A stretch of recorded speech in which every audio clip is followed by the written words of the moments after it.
It always feels like it's 85 and sunny in Bloomington, and on those days when it really is, there's no place better to be than on the golf course. This time on the Verbrugge View, we're at Hyland Greens, and we're going to learn a little bit about the behind the scenes, about the operations, and we're going to do a little ball picking. But first, we're going to take our hand and try out our game. So I'm here with golf manager Rick Siddick, and we want to get a little bit background on Hyland Greens. We recently had a study done on the golf courses within the last year or so, and have started to implement some changes to try and maintain the future viability of the courses. Talk about, Rick, some of the work that we've been doing over the last year to try and drive more people to our golf courses and improve profitability. Well, the first thing we did was hire a marketing person who's been hard at work. We've already run a lot of new programs that we've not run in the past. Good. We just had over Memorial Weekend, a thing for veterans, special pricing, drawings. We're going to be doing something for Father's Day.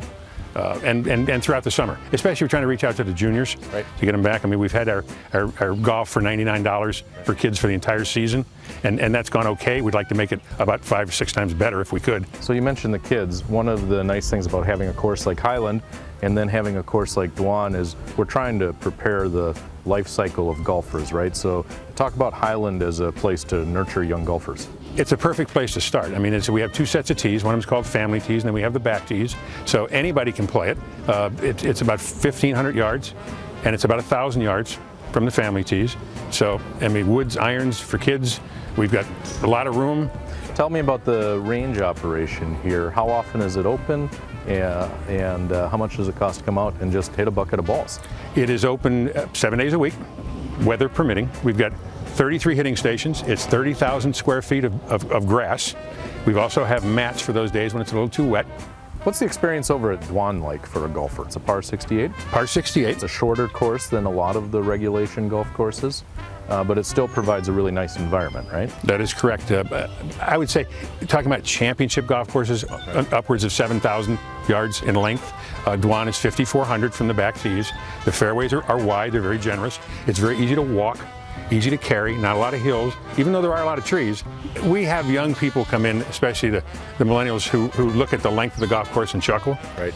And then go out and play it and come back in and find out they shot 80, can't figure out why. Right. But you still have to hit it, go find it, chip it, and putt it. It's a shot maker's It's a shot maker's golf course, you're right. All right, well, thanks for the overview on the management, Rick. And the next thing we're going to do is we're going to check out some of the maintenance around the course. All right, we are with Scott Przinski. He has been here for how many years, Scott? 39. 39 years. Scott has treated this just like he would his own yard, and I think probably even a lot better, right? Yeah. So talk about some of the work that you do around here, because I understand that you have to be a jack of all trades here. We take care of our own mowers, mow grass, fertilize, weed eat, range area, we pick, fertilize, spray, keep all the equipment going. So we're standing in front of some of the equipment. What do we have right here, Scott? This would be my small picker for going on the target greens, then the driving range area. I get a lot of balls out there, and sometimes we have to pick them by hand. How often do you get plunked in this thing? Probably about every time you go out. So am I going to disturb any golfers if I take the ball picker out in front of them on the range? No, you'll be okay out there.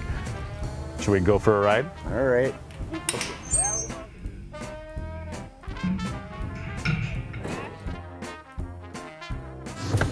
First thing, pop the old key on. This is just like a golf cart. Just like a regular cart? Yeah, okay. You just hit the throttle. There aren't any ponds for me to drive this into. No, I got one way over there, okay, but I'll keep you away from that one. All right, so when I get out there, is there some sort of technique that I should be using to go pick balls?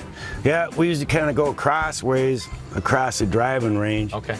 Then we'll just kind of move our way towards the greens down there. Once the baskets are full, we come back, bring them in, run them through the ball washer. All right. And then from there into the baskets or the ball dispenser, and then start selling them again. All right, let's take her for a ride.